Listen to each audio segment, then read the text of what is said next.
Hi friends, இன்றைக்கி புதன்கிழமை மதியம் நம்ம வீட்டில் என்னென்ன சமையல்ன்றதா பார்த்துடலாமா. இன்றைக்கி ஒரு சத்தான மதிய சாப்பாடு தாங்க. வாங்க என்னென்ன சமையல்ன்றதா பார்த்துடலாம். பீட்ரூட் பொரியல், காலிஃப்ளவர் முட்டை பொரியல். என் பிள்ளைகள் காலிஃப்ளவர் முட்டை பொரியல் பிடிக்காது, அதனால் அதுகளுக்கு கொஞ்சம் காலிஃப்ளவர் சில்லி, எள்ளு கொள்ளு துவையல், அப்புறம் ரசம்,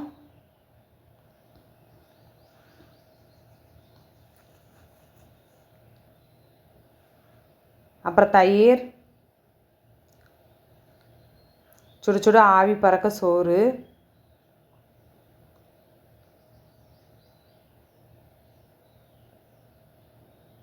எள்ளு கொள்ளு துவையல் வச்சுக்கலாம். அதுக்கு மேலே ஒரு ஸ்பூன் நெய் ஊற்றிக்கலாங்க.